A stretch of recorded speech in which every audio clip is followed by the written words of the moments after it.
Tyson's top 10, but Annalie's top 1. So how many guys do you think would have won with Annalie? So, no. With Ben being out. Yeah, really good question.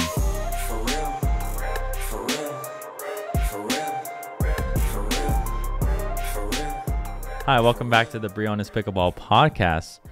We have a special one for you today. Unlike usual times, I have a different co-host today. Caden's actually teaching some clinics in South Carolina. Today, with me, a good old friend, Matt Staggers. Matt, how are you, man? Thank you, Jordan. Thanks for having me. So for those of you who don't know Matt, you probably wouldn't know him if you didn't live here in Arizona. But I don't know. Commissioner, mayor, a lot of people refer to you as a lot of different things. Yeah. Here in Arizona. Yeah. You just, you're governor. Governor. Yeah. You're just involved in a lot of Arizona pickleball stuff. Yeah, I'm pretty involved. Yeah. I stay busy. Okay. Ask my wife about that. She knows I stay busy. Yeah. We'll get into more of what Matt does. He's actually involved in the Arizona Professional Pickleball League here. And you don't want to miss this show because we're going to be talking about the past PPA. Tennis player Jack Sock obviously made his pro debut. And yeah, there's a lot of things that happen. So we're going to talk about the PPA. Obviously, we're going to start off with our strategy tips in this show. And we're going to talk a little bit about the Arizona Pickleball League. Maybe there's some opportunities for you aspiring pros out there.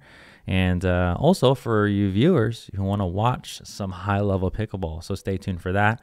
There's a lot to get to in the show. So, you know what? We leave timestamps below. So if you want to jump into a particular section of the show, something that may interest you, you can just go right to the description and jump there. So let's get started here, Matt. You are a pickleball player yourself. I am. What level? You said you're a duper or what? 4 or 5? 4.51. So yeah, and you said that was definitely on the low side, right? Yeah, duper's a little on the low side, so yeah. But we'll go with duper for now. Yeah. And Matt's actually a lefty. I'm a lefty. So kind of like that last episode we did with Pesa. Yeah. A little lefty club. A little lower than Pesa, but yeah. Right there. Slightly lower. Yeah.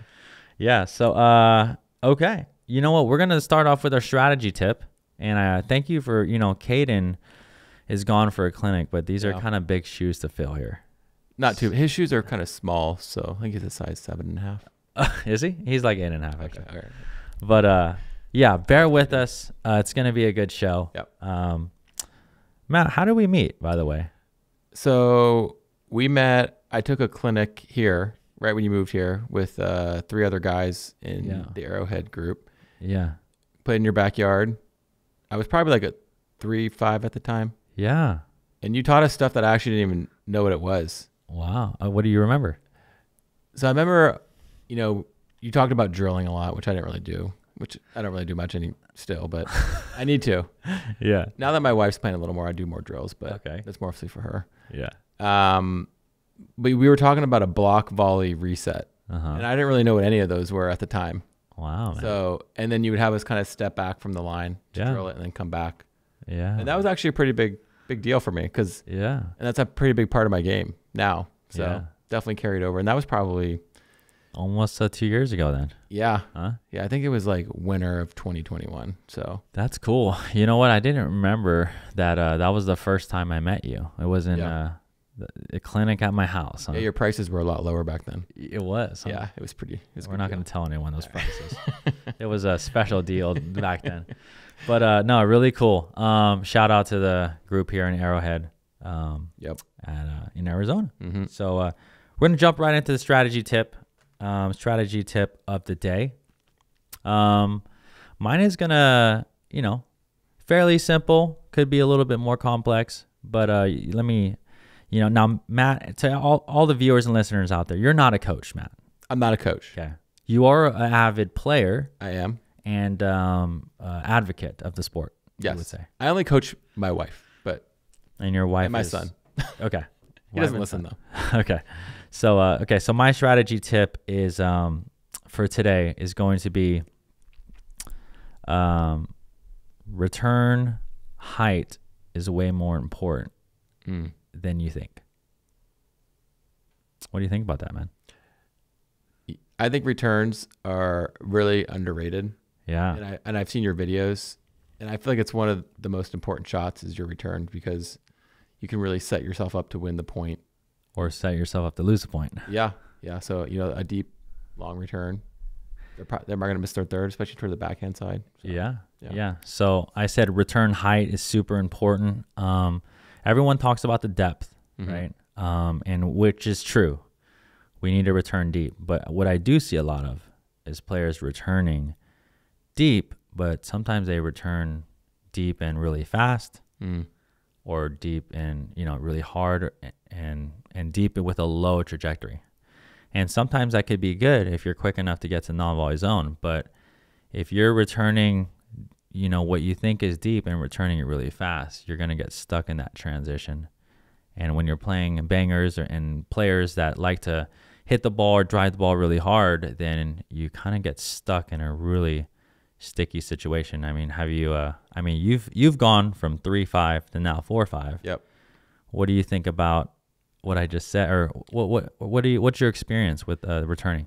Yeah, so because I'm lefty, I've been stacking. I was playing a lot with my first partner, and I still play with him a lot. His name's Chris Chaka, and we were always unwinding stacks. Even at 3-5, we were doing it. Yeah, it was always super important. I didn't even know what I was doing at 3-5. I was just trying to get it deep and then get to my spot. Yeah, to guard the line, but if you don't get it deep and if you don't return to the side you're supposed to, you're going to get burned like every time. So a good return, especially when you're unwinding, is super key. Yeah. So what Matt's talking about here is obviously if you're stacking with a lefty, trying to keep your forehands in the middle. Yep. There's a lot more ground to cover when you return, because you actually have to, you're going in a diagonal manner up to the non-volley zone. So but height, again, super important. Depth is key. But I've even worked with players. Sometimes it's hard, obviously getting that deep return. It's hard at times. Even if they hit a really, really higher, shorter return, that still gives them more time to get up to the net. So anyways, that's my tip for the day. Matt, you have not a strategy tip. No strategy from here. But no strategy. He's not a coach. Did we cover that? I'm not a coach. Not a coach. Yeah. Okay. PSA. Matt, you have a recovery tip though. I do. So I'm gonna bring up a little picture here. Okay. And we're gonna something I've gotten into recently. We're gonna check it out. Okay, recovery tip. Here we go. Yep. What is this, Matthew? So this is my cold plunge that I recently bought and invested in because it was really helping me. I was doing kind of buy the Costco ice and put it in my bathtub. Oh, really? But that melts. Really? But that melts really quickly. You got to do it every day. Costs you like $10 a day. Interesting. So these setups, not the cheapest in the world, but if you are doing it and you feel the benefits, you kind of keep going with it. So I got this guy from a company out in Gilbert, Arizona called Desert Plunge. Oh. And they helped me with the setup. It's basically a 100-gallon cooler, kind of like a Yeti cooler, but it's called a Grizzly. Yeah. And then it has a 1/4 horsepower chiller on the side. So it can get down to about 39 degrees. I just set mine at 45. Got it. So for those of you out there, so we're talking about recovery here. Cold plunge. Explain it. Yep. Some people don't even know what the heck you're even talking about right now. Okay. So what is cold plunging? What are some of the benefits of cold plunging? Yeah, so I play pickleball with a doctor in Gilbert, and he has a court in his yard, and he had a cold plunge in his backyard. And so I kind of asked him about it, and he was like, I do it for recovery. He's in his 50s, and the guy's in great shape, has a six-pack. And he was like, I do it every day. Wow. I was like, wow. And so I didn't even really, he's like, just start with cold showers, see how it feels. Yeah. At the time, my elbow was bugging me a lot, so I was kind of willing to do anything. So I started doing the cold baths. The first time you get in, you literally hyperventilate. So, but you feel... What does that mean? Like hyperventilate? Your body goes into shock a little bit. So you start breathing crazy. You got to control your breathing, especially for the first 30 seconds. Yeah. Oh, man. I even listen to like a meditation. Yeah. Wim Hof. It's really good. Yeah. But I'd recommend that too for beginners. But, start at the higher temps, the high 50s. Really? Yeah. Okay. Because you get benefits even at like 58 degrees. Interesting. And do a couple minutes. even if you're doing a minute or two to start, you can build up. Right now I do 5 minutes a day at 45 degrees.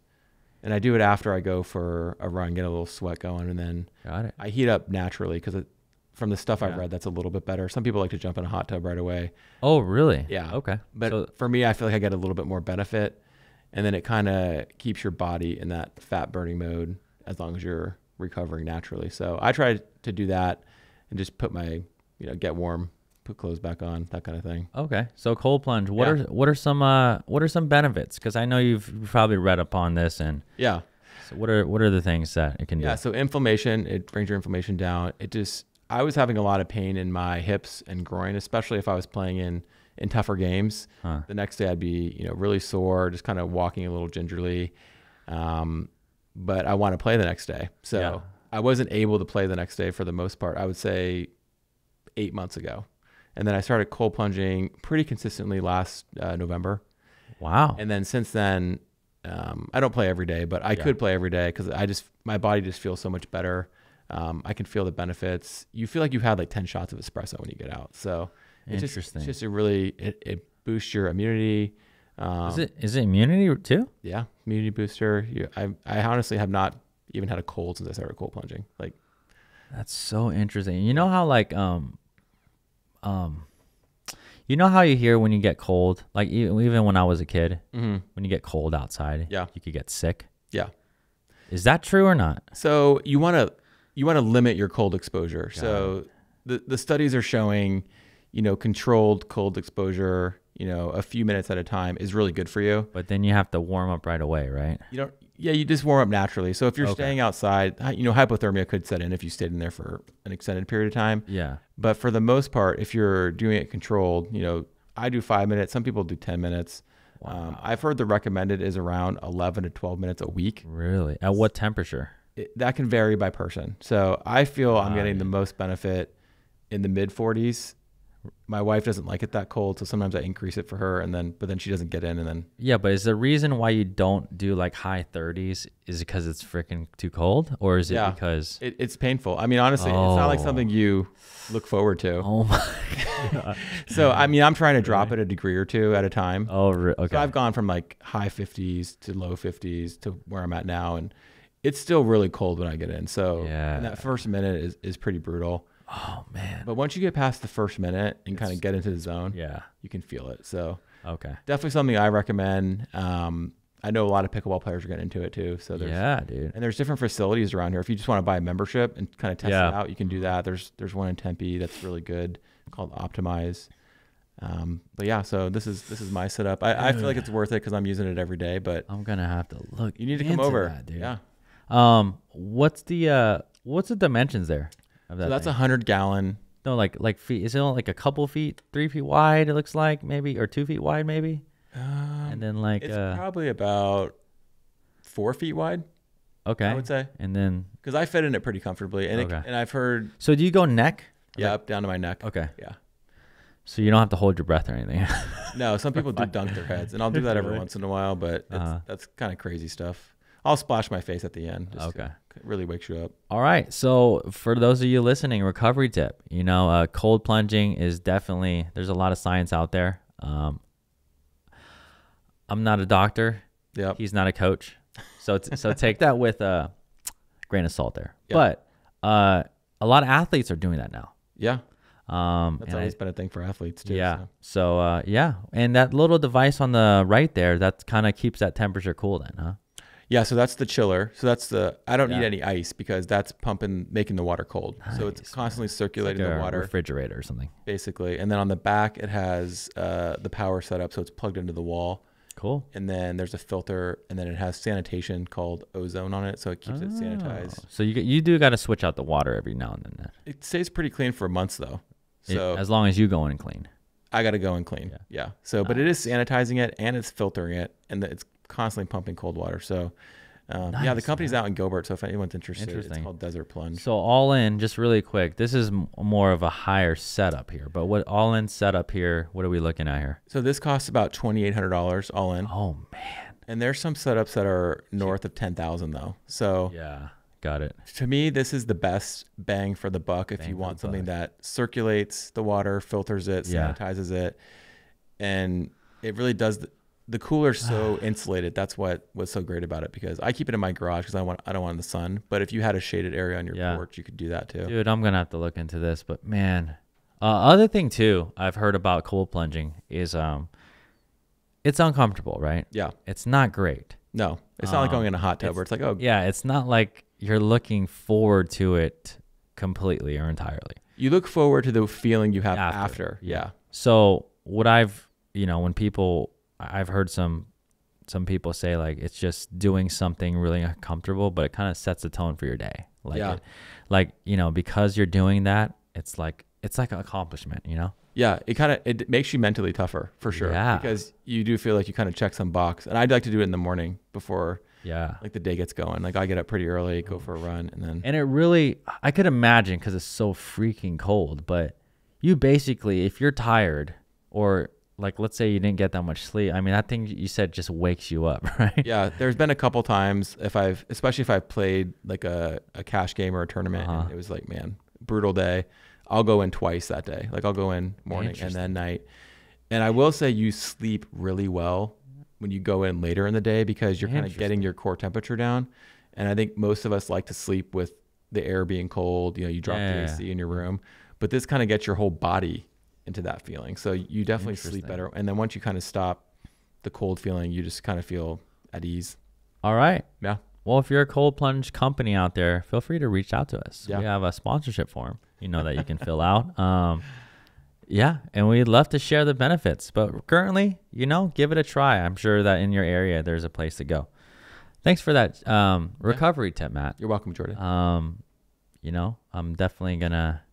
Dude, I'm going to have to come over. Yeah. It looks cold, though. So you can come over. I'll let you try it. Yeah. Okay. So we're going to hop right into... we're going to talk a little bit about the Arizona Pickleball League because you, Matt. Yep. Then, so stay tuned, because then we're going to jump right into the PPA, a whole bunch of other things like that. Again, like I said in the beginning of the podcast, Jack Sock made his pro debut. We're going to get to that. But for the Arizona Pickleball League, Matt, you are a GM of the Tempe Tornadoes.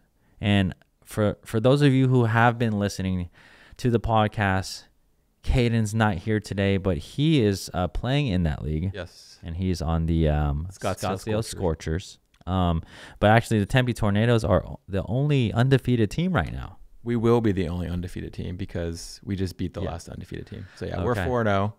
Well, you will until... the playoffs, yeah. Yeah. Okay. So why don't you tell me, like, how's that going? Because we're always... we actually break down some of Caden's matches on the show. Okay. And I mean, on the Briones Pickleball channel and stuff. But how is it going? And I don't know, like what can you tell me about it? Yeah, so my team is the Tempe team. So every team has 2 guys and 2 girls. My 4 players are Dana Ragust, Simran Gonzalez, Craig Johnson, and Kyle Kazuda, that pickleball guy. So I have a really solid team. Yeah. They're undefeated.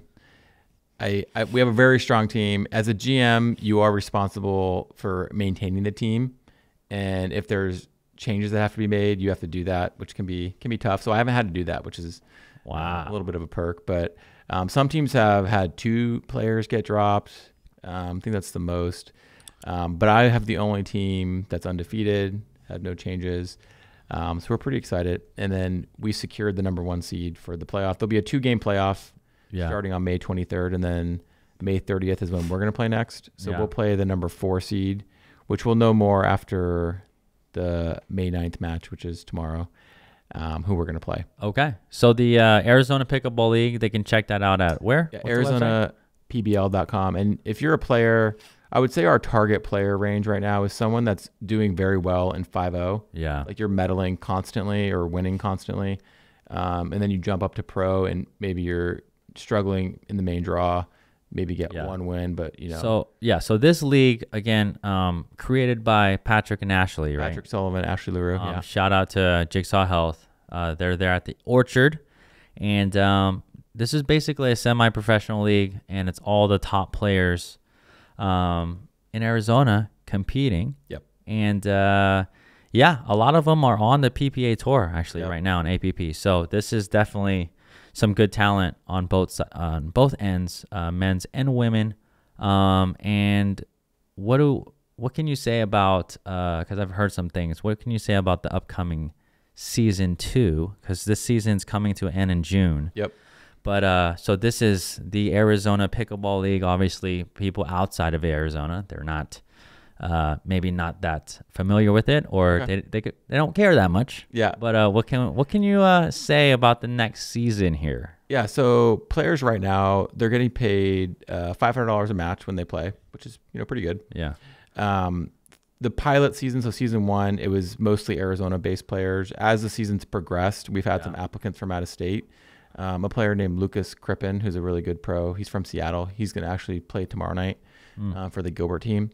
So it's kind of turned into more of like West Coast talent, neighboring states can apply. If you're able to get here and you want to use some of the funds that you're getting paid to travel here, you can do that. For season 2, nothing's really for sure yet, but some of the details that I can share is if we have season 2, it'll be in the fall. How the teams are going to work, it'll likely, and this is not for sure either, it'll likely be the 5 teams set up again. Okay. There's talk of having a draft, so we'd have like maybe a draft party of some sort. Yeah. There's also talk of having a keeper league where you keep maybe one player from your current team and then the rest of them you drop, and then that's your first round pick. And then you would use that player to kind of form the rest of the team through a draft. Okay. And then there's talk of keeping the teams as is, which who knows if that'll happen. I have the best team, so I'm not super opposed to that. But I can kind of see the draft route probably happening because it would make the teams a lot more fair. Yeah. And then if we have some applicants from out of state that do want to apply, you can go to ArizonaPBL.com. There's a player application there. Like I said, if you're doing well in 5-0, playing a little pro, that's like the ideal person. So if you're looking to play and make some money, it's a good way to do that. All right. So if you're an aspiring pro and trying to get in the pro scene and just kind of get recognized maybe by trying to pick up some sponsors and things like that, Arizona Pickleball League may be for you. So people from out of state, if you're kind of on the border of Arizona, you might want to check this out. So and it's streaming on Pickleball Channel as well as Orchard Pickleball on YouTube. So it has 2. Yes, that's big. So last week was the first time it streamed on Pickleball Channel, and I think got over 10,000 views this last week. No, that's really good, man. Yeah. Okay, shout out to the Arizona Pickleball League. Now we're gonna hop right into a question from one of our viewers here, and I usually ask questions here, Matt.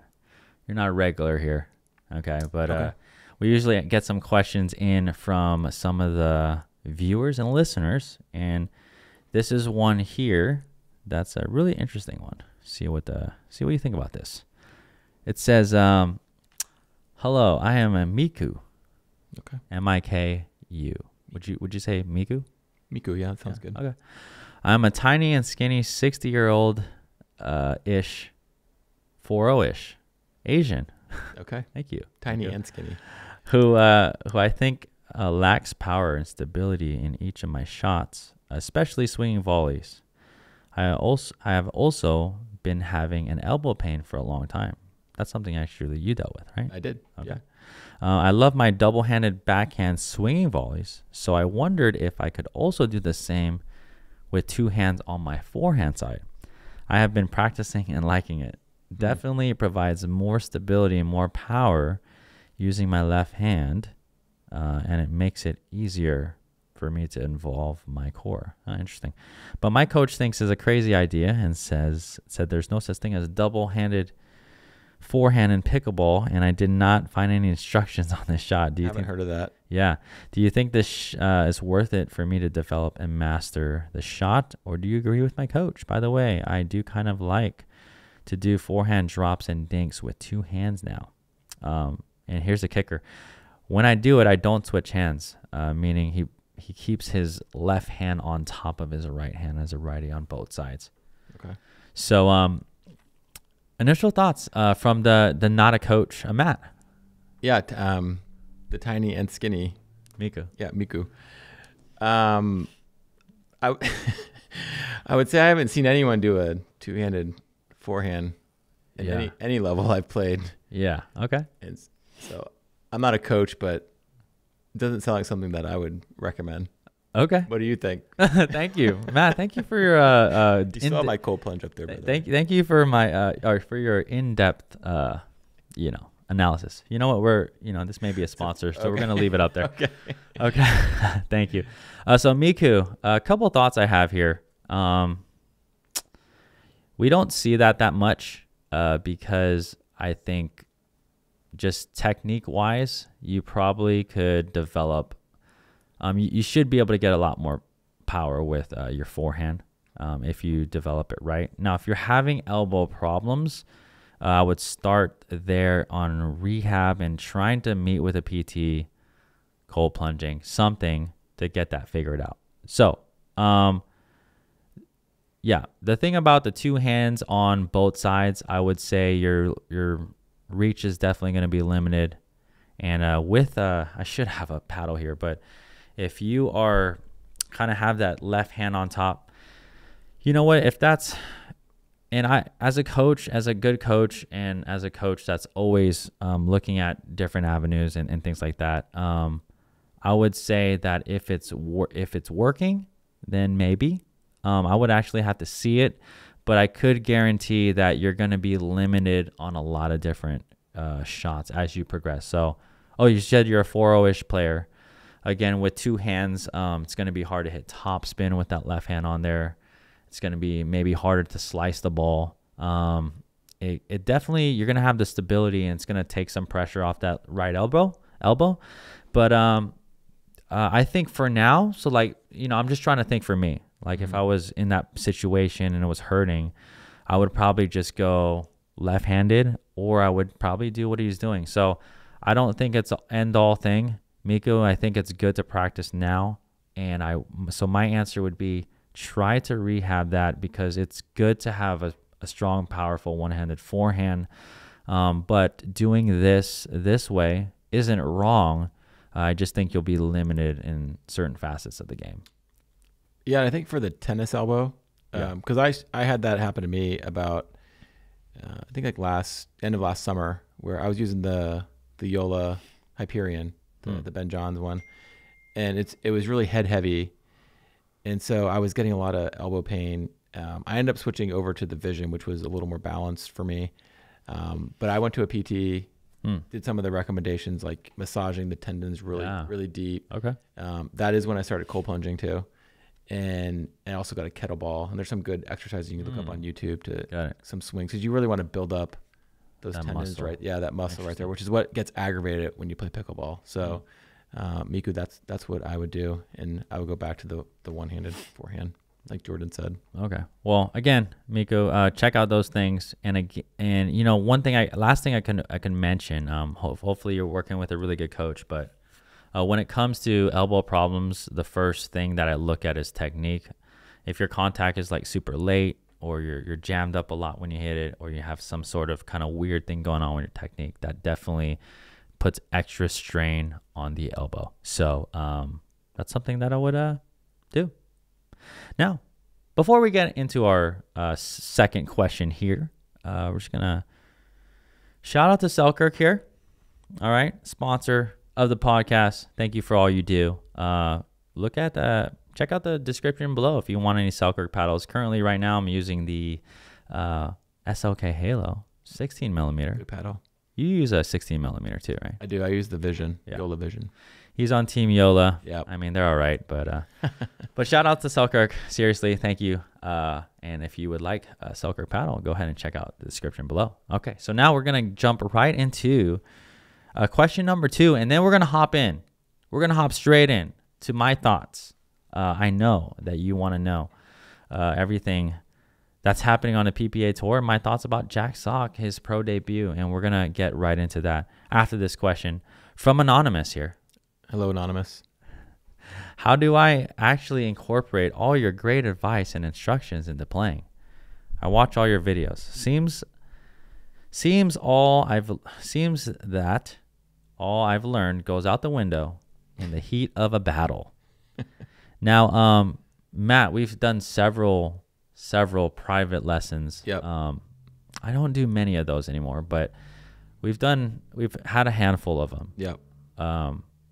Actually, I would like to ask you this. What are one or two takeaways that you really, really key things that's really helped your game that you've learned from me? And then how did you in this thing, right? Like in this question, how did you take that and then actually put it in your game?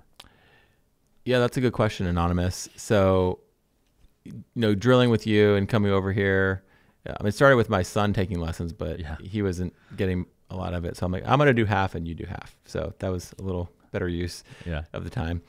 But I think it was a lot of stuff that was holding me back in games that I was seeing or tournament play, where like I'd find myself in a bad spot, usually on my backhand side, like when to take a dink as a volley, when to let it bounce. So working with you on that was definitely really helpful. Cool. And just not letting it, forget about it in the heat of the battle, which I can understand what that means, because there is so much to think about.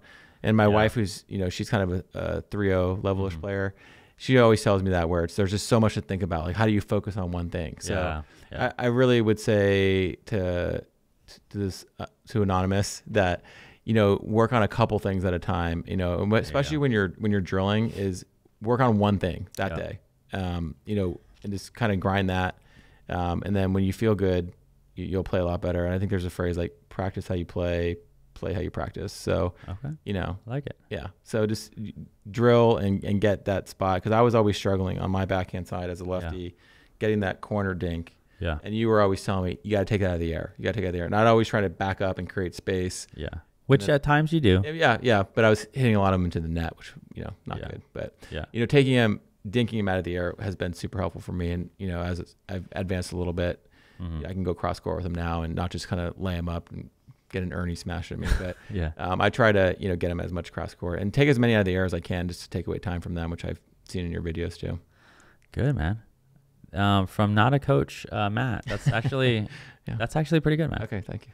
So to summarize, or just to piggyback on what he said, it's tough, right? So number one, this is why drilling is super important, because you have to set aside time to isolate the skill or isolate the fix, I call it, right? If you're working on a footwork pattern, if you're working on a certain shot, if you don't practice it and isolate it, then it's not going to go anywhere. Like if you're practicing a reset, like you talked in the beginning of the show. So do that. And then again, when we get in games, there is a ton to think about and talk about. But one way that I could kind of explain it is that you should, obviously you're working on a whole bunch of things, but as you work on those things slowly, hopefully those creep into your game.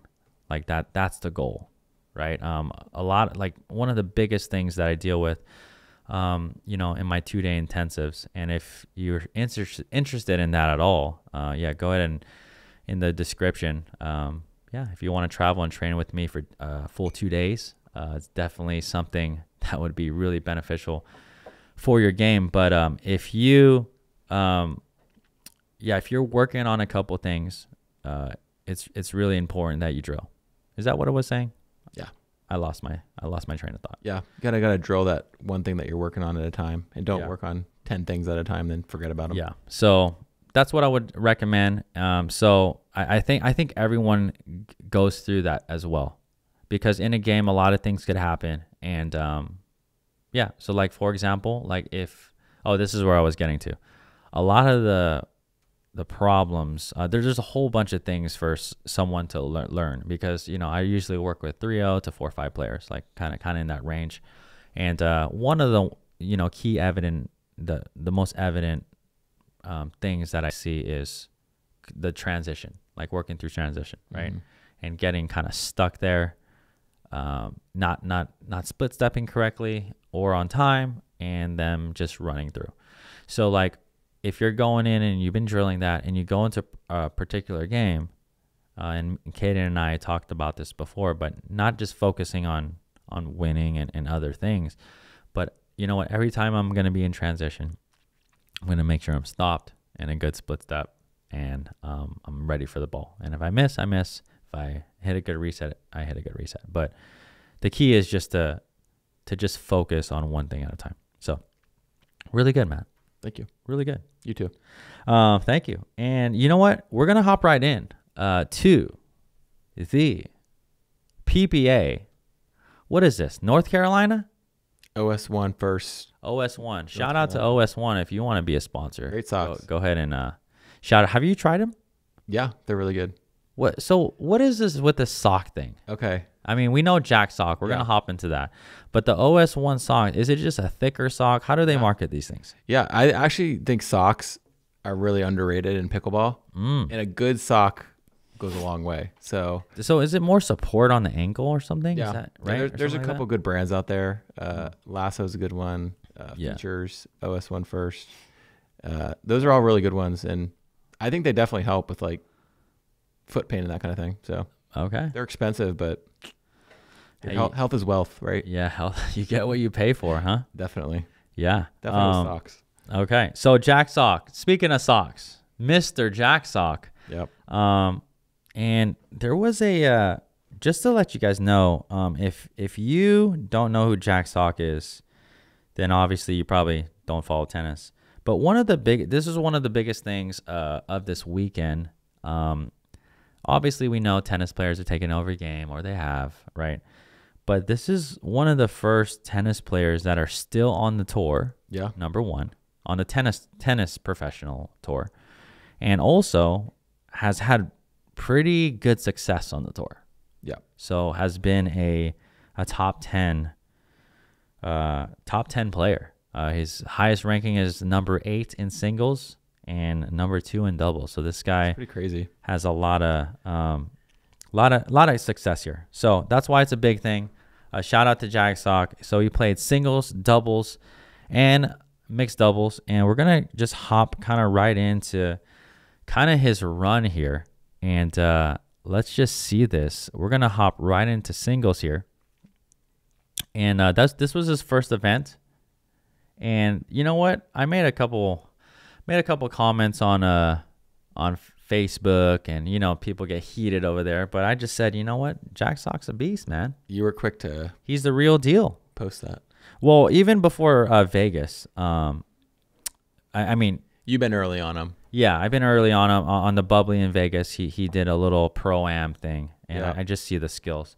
But one thing that I didn't realize, okay, so disclaimer here, it is not like Jack Sock kind of just ran onto the scene.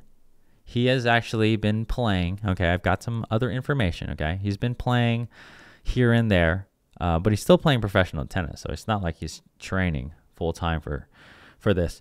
But I gotta say, to be totally honest, I think this is a great first showing here. So he's ranked 20th seed coming in. Wins first round against Anton Goots. Yeah. And then he plays a guy who just almost skunked James Ignatowicz. Yeah. Now, I didn't see that match. Yeah. I don't know. Did you? I don't think they aired that one. They didn't air it, but thankfully for James, they didn't air it. That's what he said in a post-match interview too before. Yeah, thankfully that didn't get aired. So a qualifier came in and beat James Ignatowicz, one of the top singles players, 11-2, 11-0. Yeah. Then Jack Sock beats him 11-2, 11-2. Yep. So I did see that match, and Naveen Beasley, you can obviously see I train singles, I coach singles as well as doubles, so you can see he's definitely a really great tennis player, and he has great shots. But Jack beat him, and then Jack beat him, and then he hops right into Jake Kuzmiter. And again, looking at Jake's game, you probably don't watch that much singles, Matt, right? Because you don't play. I do like watching singles. Do you? And I know Sock from the tennis days. Like, if you haven't seen Sock play tennis, like, go to YouTube and put in Jack Sock tennis highlights. There's like a 30-minute compilation that's like crazy good. You watched tennis? I watched tennis. Yeah. Did you? Yeah. I didn't know that. Yeah. Okay. I enjoy tennis. I'm mad at my parents for not putting me in tennis lessons because it would have benefited me now. Probably would have been a 5-0 by now, huh? Duper 5-0. Yeah.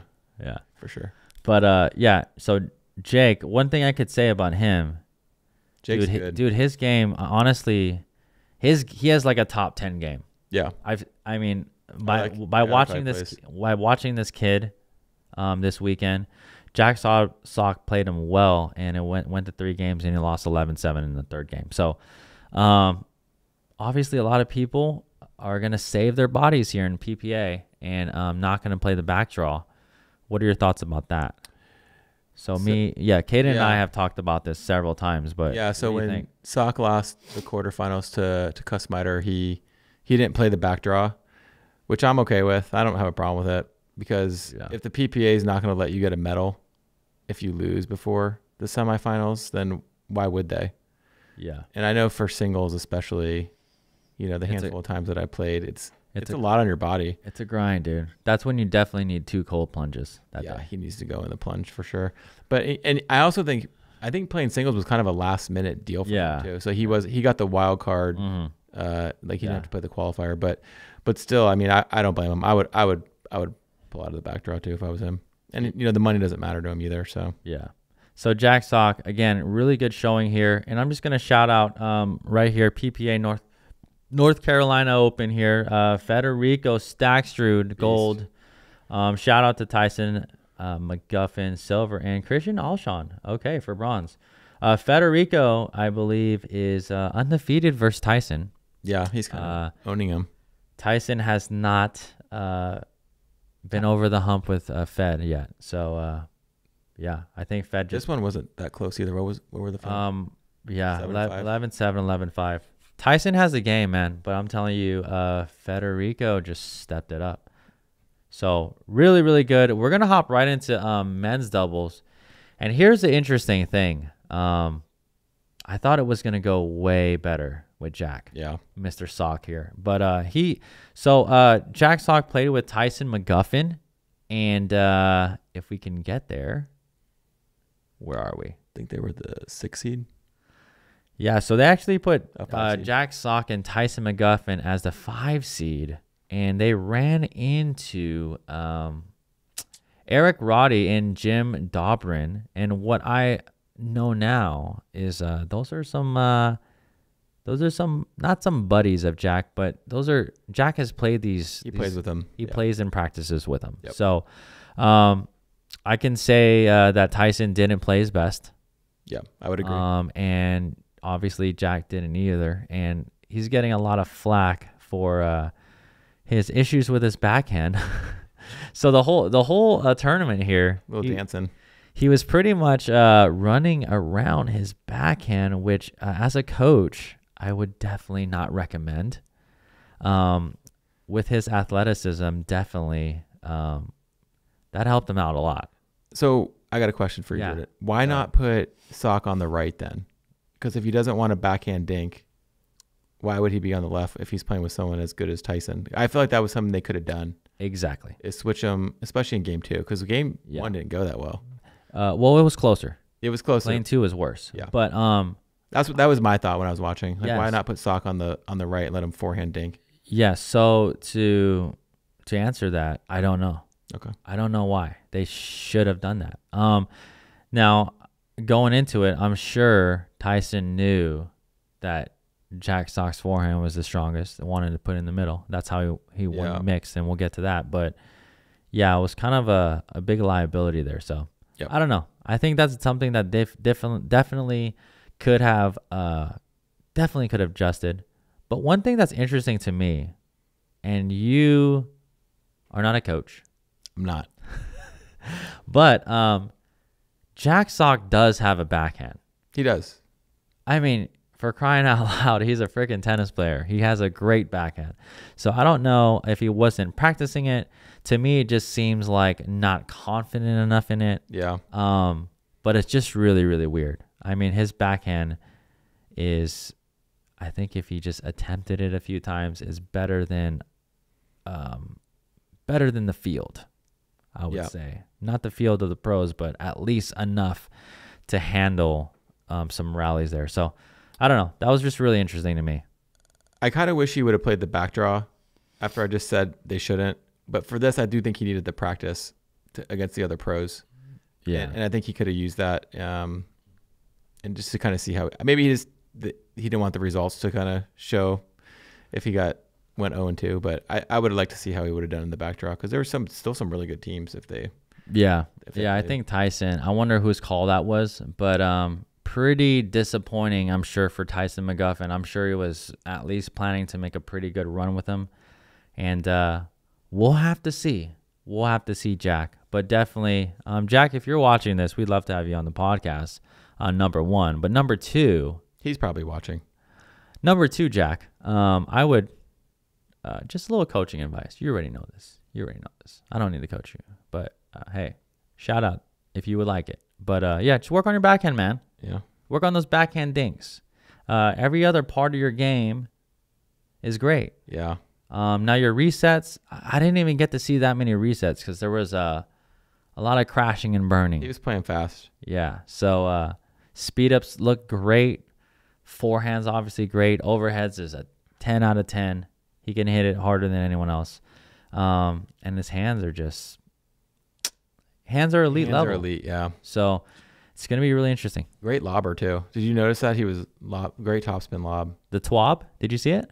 The tweener lob? Yeah, the twab. Yeah, that was sick. But just in general, he was lobbing a lot, and yeah, I felt like all the ones I was watching, most of them were going in, and put so much topspin on it.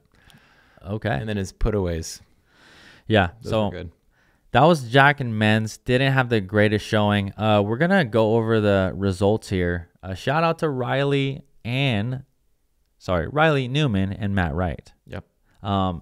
So Matt Wright, Riley Newman finally got it done, and this is an interesting flip of the script here. Dylan Frazier and JW beat them in 3 games last time. Flipped it over. Now Riley and Matt beat them in 3. Shout out to Travis Rettenmeyer, Steve Deacon from Canada. Steve Deacon's he's a cool guy.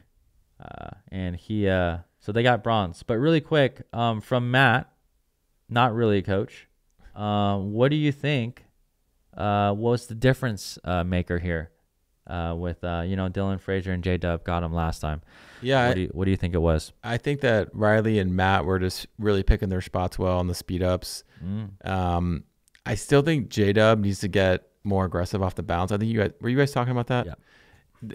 It would take him to a whole nother level, I feel like. I mean, he's already incredible, but he was doing it more this tournament. I did see him do it a few times, but I think he needs to start adding that to his game, and that would really take them up a notch, because when Ben and Colin are playing and then it's Riley and Matt, they're going to have to mix it up to get that gold spot. But okay. I thought Riley played really well. Yeah. And then J-Dub and Dylan wasn't their best game. And I really like watching both those guys play, and I'm always rooting for those 2 guys. So yeah, a little disappointing, but yeah, they'll be back there. But J-Dub, if you start speeding, if you're watching, he's probably listening. Yeah, he's probably listening. So I would probably make more attacks off the bounce. I'm not a coach, but yeah, not a coach, just an observation. But yeah, took the words out of my mouth there, Matt. But what I would say is, so I watched pretty much the entire match. Riley Newman, Matt Wright, they actually stayed pretty much with Riley on the left side of the court, and then Matt on the right side. So again, one of the things you can even tell in Riley's interview, one of the things that they were working on is that middle ball. Yeah. Because like the Johns, obviously they pick them apart and they go middle all day long, and that's how they beat Riley Newman and Matt Wright. So 2 things here. Yes, JW definitely needs to start speeding up off the bounce with topspin. What's interesting that you said that this is the very first tournament that I saw at least 1 or 2. Yep. And I don't know how many times he's done that, but the ones that he did speed up, it was a success. His hands are pretty good, so yeah, pretty good. I don't think he should top 3 good. I think he should be okay with starting a firefight. Yeah, it's really interesting. So that's what I saw. So Riley Newman really has worked on his forehand speed ups. Yep. Off the bounce and out of the air.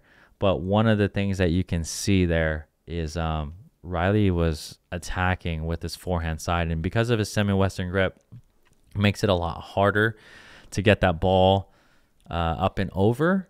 It just makes it a little bit more difficult, but it's something he's been working on. So, and Matt Wright, was countering well. He had a few good lobs in there. You know, Matt Wright, I might put him as the number 2 lobber in the game after seeing just consistency. Yeah. You know? And another guy that's great at speeding up at the bounce, and he finds that shoulder really well when he speeds up on. Who's that? Matt Wright. Whenever he speeds up on the right side, he takes the ball off the bounce on his forehand side. And I know. So yeah. So his speed ups were on point. Riley's speed ups were on point.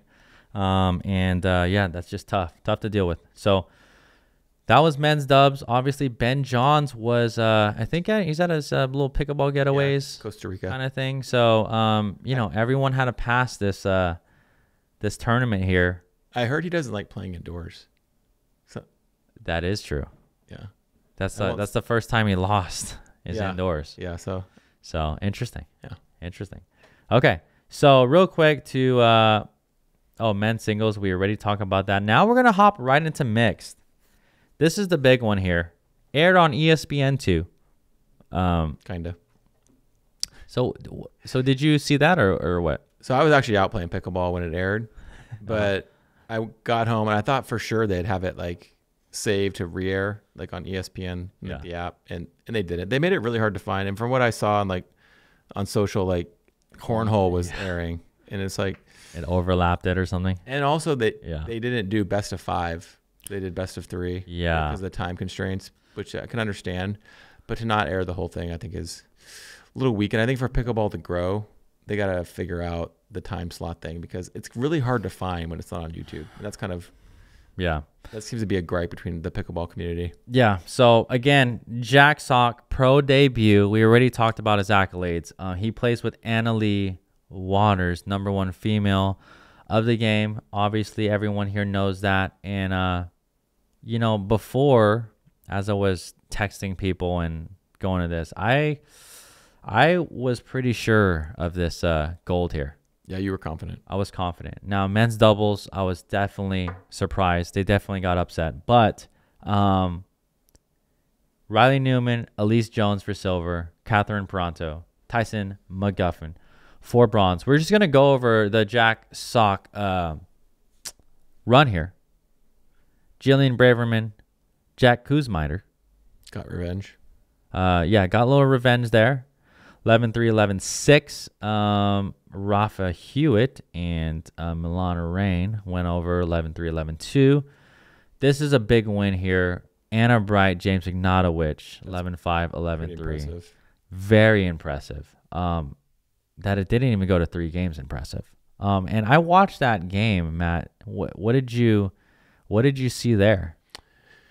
Yeah, I mean, it felt like Sock was just finding the right spots on both Anna and James, and they just weren't countering well. So, and then either they would pop it up and then he'd put it away, and then, or Anna Leigh would just clean up the middle with her double backhand. It was a mop cleaning. I mean, they really mopped the floor with them, and which was really unexpected. So, so I'll tell you what, Jack Sock and Anna Leigh Waters had one kind of game style the entire tournament. Yeah. And it was shake and bakes, smash and crashes, and then it was really find the ball that they can speed up. I'm telling you, there was not extended dink rallies. I'd like to see the stats on maybe their longest dink rally in mix, but I'm telling you, the average dink rally had to be. And let's even talk about this. So Bright Ignatowicz, that was an upset. But then they played Julian Arnold and Vivian David. And semifinal right here, yeah. Great team. Yeah. 9-11, 11-6, 11-7. That was a fun one to watch. That was a huge win. It was interesting to me. Julian Arnold, I was expecting him to get a little bit more pumped up. Like he did it a little bit, and then Jack kind of gave it back. Yeah, I thought he seemed a little starstruck, personally. So, and I think so. It might have been that. I do think he was a little, playing it cool, close to the vest a little. Yeah. And Vivian's just, super nice.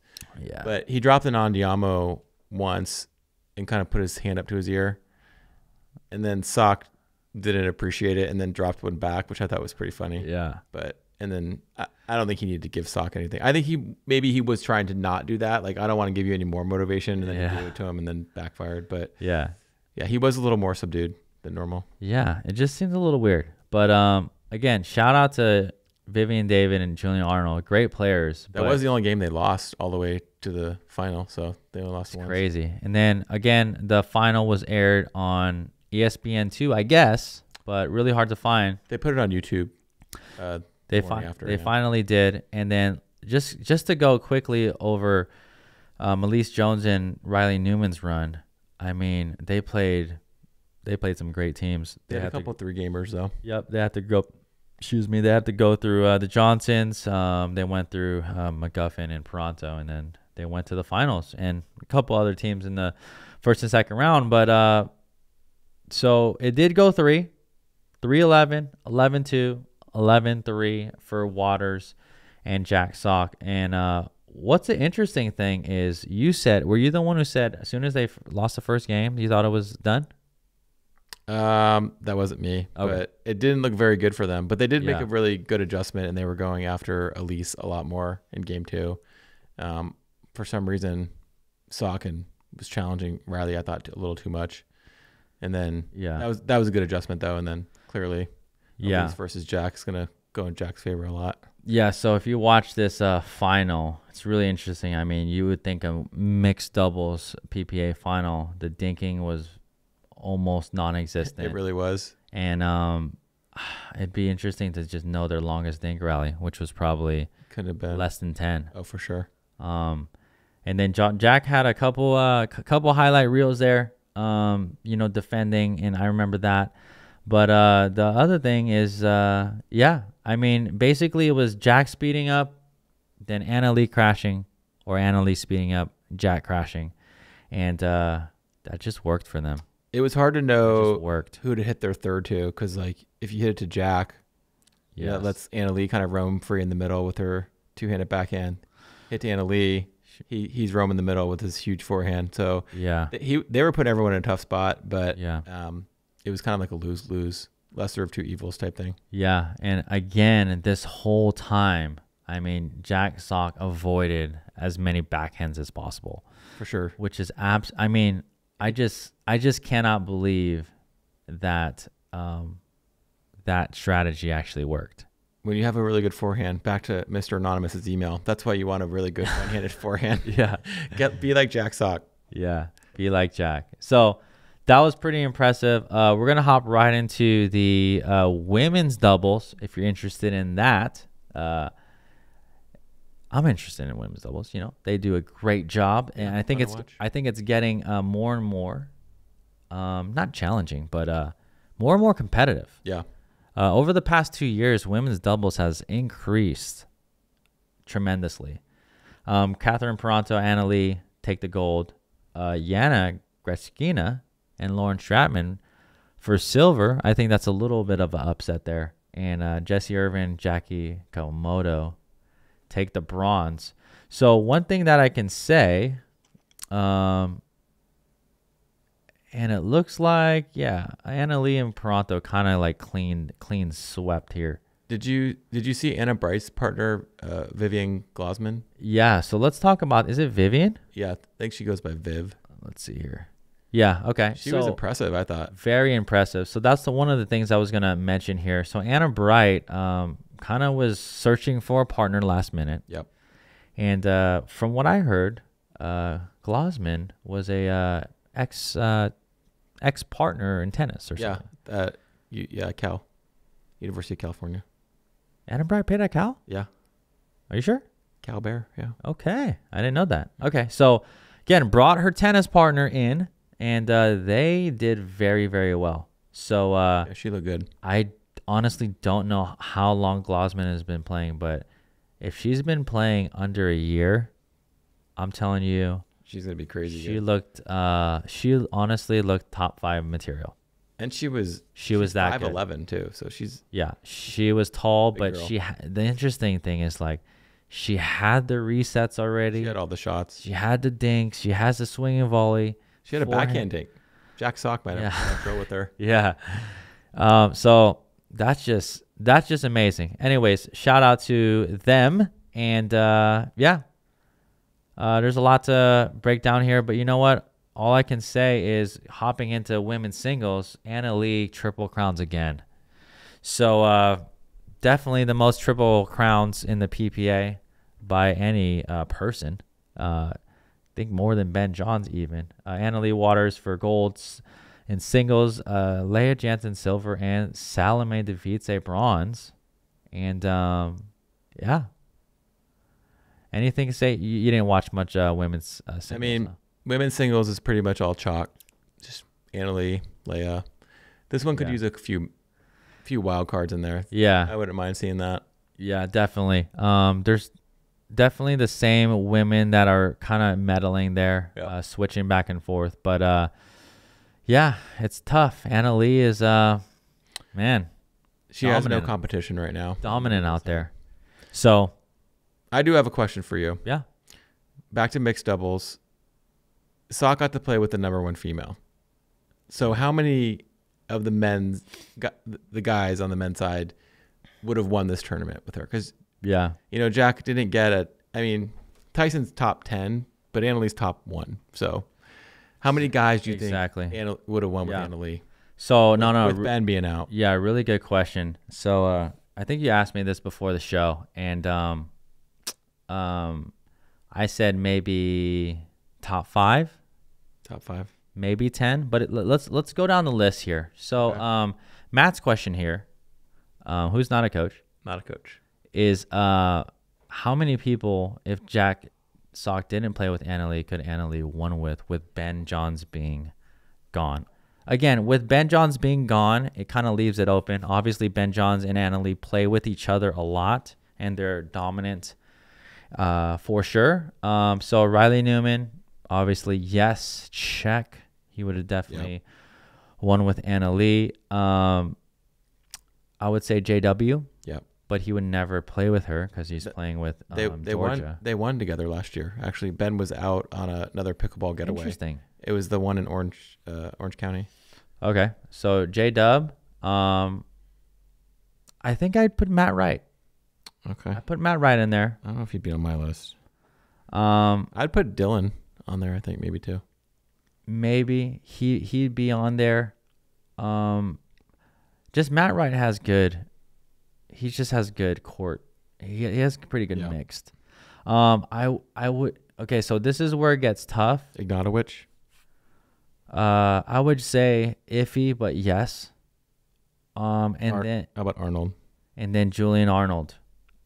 Would probably be my, kind of on the borderline, but yes. How many is that already?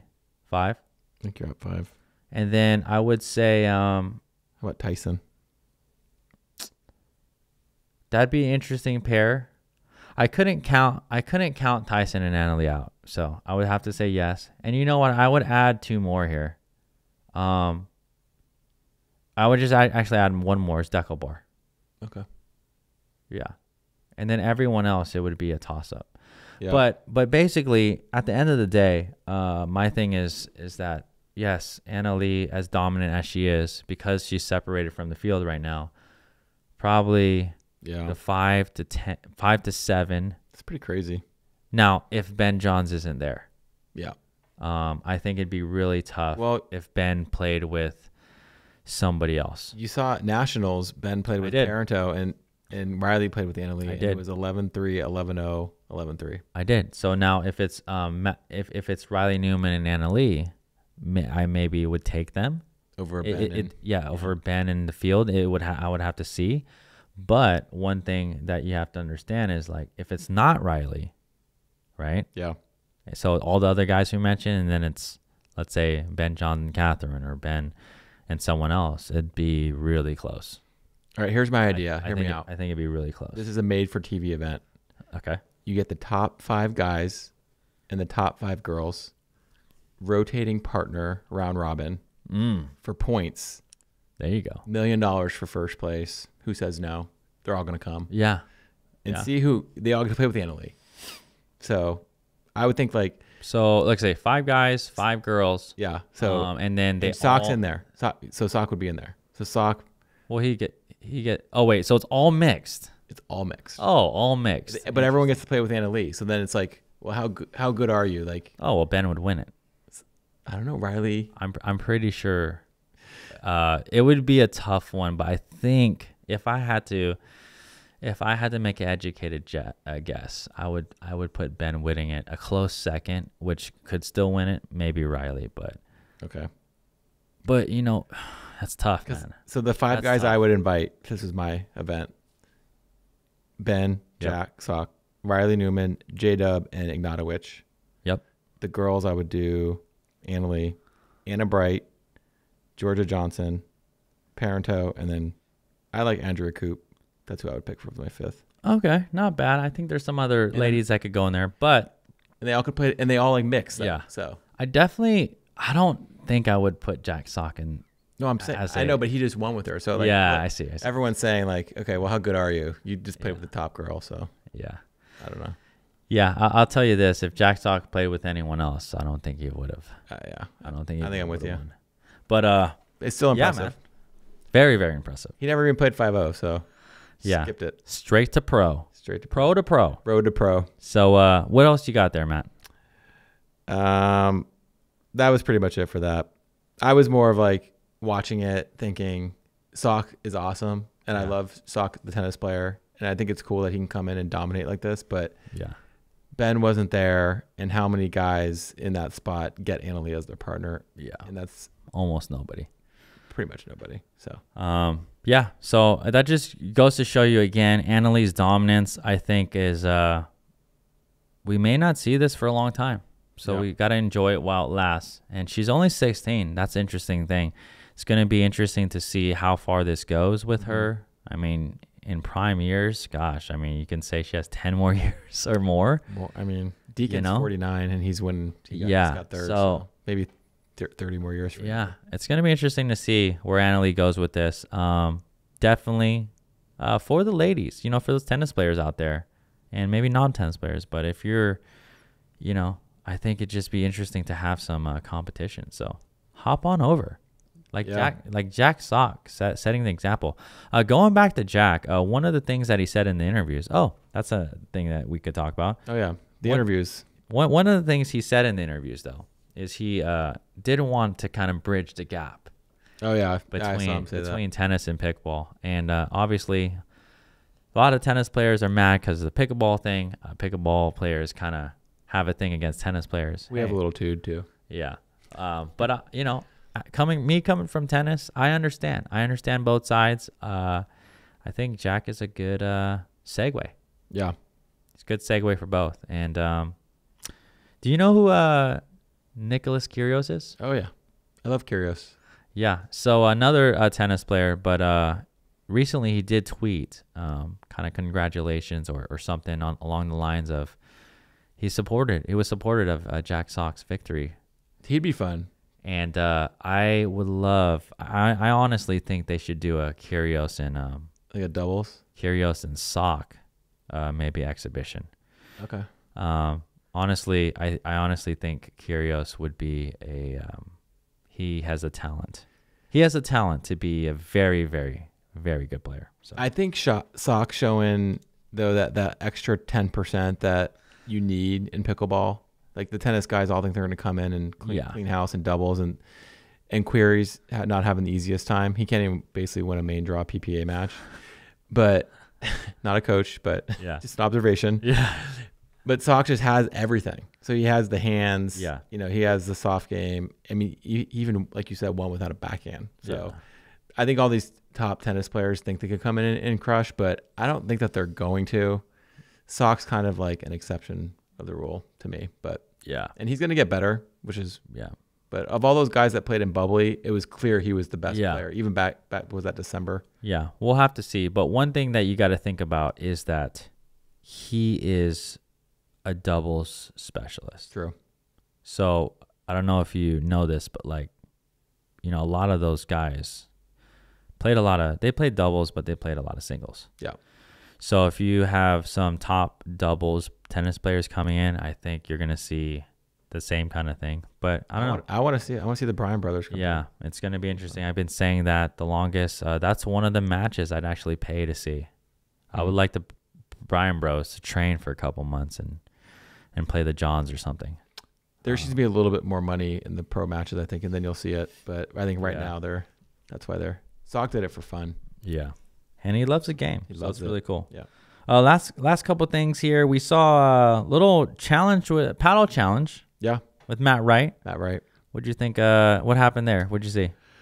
So that new Onyx is, I think it's a 10 millimeter, and it sounds really weird. Kind of like the Black Ace sounds a little funky. Now when everyone's challenging, it's funny because I look for it. I kind of try to go back and try to hear what it sounds like. Yeah, and that one sounds weird anyways. But I think they were just I forget who challenged it, but I think that's just a paddle. It's just a poppy paddle. So that thing's still going on. Colors. Yeah, you saw the Leigh and Anna debacle. At the end, little cat fight exchange. Yeah, I don't know, cat fight exchange. Little words exchanged. Yeah. So after the match with Jack Sock and Anna Leigh Waters versus Elise Jones and Riley Newman, she came up and said, "There's a lot of. I'm sure there's memeage going on. I'm sure there's I don't know what was said there, but Anna Leigh said in her post press interview that it's just a little misunderstanding. So okay." Anna Leigh said, "I never said that." You could see that part, but you couldn't see what Elise said. So although Sock's face looked a little embarrassed. Look at the So shocked. And then the post-match interview, something that the PPA has implemented over this past tournament. What did you think? Initial thoughts, Matt. You said, you know what? I actually thought it was a step in the right direction for professionalism. I actually liked it. Okay. Well, I get what they're trying to do. It feels like they're trying a little too hard, personally. Think so? Yeah, not a coach. Observation again. But they're trying to make it into like a post NBA where that has like hundreds of reporters in the room. There's obviously one person in this room, asking them these questions, and they're very short. Yeah. So I mean, like you said, it's going in the right direction. I kind of feel like the on-court stuff is fine for now. Yeah. Until it grows a little more, but it seemed to me, and I love pickleball more than anyone. Yeah. They were trying a little too hard. Okay. Personally. All right. Not bad. But, you know what? I would have liked to see more questions. Yeah. Well, the thing is, you need more reporters to ask the questions. Maybe, or you can actually just like tee up some questions. But the thing was weird to me. It's like they asked them 2 questions and then they walked off. Yeah. Like that's just a little weird. Like have 10 questions. I didn't love it. So I'll tell you what, the backdrop, the mics looked professional. So it looked good. It did look pretty good. Nice. It looked nice and dark. Yeah, nice and they got it. Yeah, it looked good. So yeah. Any last things here, Matt? No, I think that was a good tournament. It was fun to watch. I actually enjoy the indoor, like watching indoors pickleball, because it's like there's no elements involved. There's no delays. No one's blaming the wind. And honestly, watching a championship Sunday when it's super windy is annoying as a fan. So I enjoy indoor pickleball. I enjoy playing at the Orchard, of course. So I think the game might end up going in that direction at some point for these professional events. But you think so? Maybe. Okay. I mean, Lifetime is pretty committed to adding a bunch of courts. So if they got indoor places all over the country, why not? Okay. All right. Well, we'll have to see. We'll have to see if the professional game, I think there's going to be a mixture. I think outdoor just makes sense a lot of the times, but you're right. The elements and things like that. I will say the amateur courts were very tight. Someone that memes a pickleball posted something. Oh, really? It was like, I'm not even joking. It was probably this much in between a court. Like the pros all had the big courts. Were they tape lines? No, I think they just squeezed a lot of courts in for the most part. Goodness. It was pretty tight. But they had 3 like solid courts. Oh, wow. Yeah. Wow. Yeah, the amateurs kind of get screwed on these tournaments. Unfortunately, I have no ties to any of those tournaments, so it's kind of what happens. I think the amateurs are catching on, though, because there's been a lot of good cash games, especially here in Arizona, that like the good 5-0 players put on. Yeah. And there'll be some decent money up top, and you pay less than you'd pay Yeah. to get a medal. So Yeah. I don't know about you, but I'll take money over a medal. Yeah. So, yeah, cash games again. Thanks for watching. We really appreciate it. We'll have Caden come back. He's in the clinic right now. Matt, thanks for filling in. Thanks for having me. It was fun. You know, I know he's not as handsome as Caden. No, that's not true. But I guess we'll have the viewers, Yeah. comment on that. Like and subscribe if I'm more handsome. Thank you. Yeah, like and subscribe anyways, And Matthew. Yeah. Thanks, man. The mayor, the official mayor of, what did they call you? Governor. Governor. Well, we call this that. We call me that. So. Okay. The governor of pickleball here in Arizona. That's right. Again, lastly, on the, what's the website and then people can watch? Yeah, so ArizonaPBL.com. If you want to come to a match on a Tuesday, you can use my discount code. It's Matt. You get $5 off per ticket. Food and drinks included with every ticket. It's a guaranteed good time. Okay. If you say you came from the podcast, I'll even buy you a gambling square. So come on down. Oh, my goodness. Yeah. You came Out of my own pocket. You came from the podcast. He'll Yeah. buy you a gambling square. That's right. You could win like a couple $100. All right, dude. Nice. That's right. All right. Thanks for watching again. Stay tuned for the next episode. We got a lot more coming. So see you next time.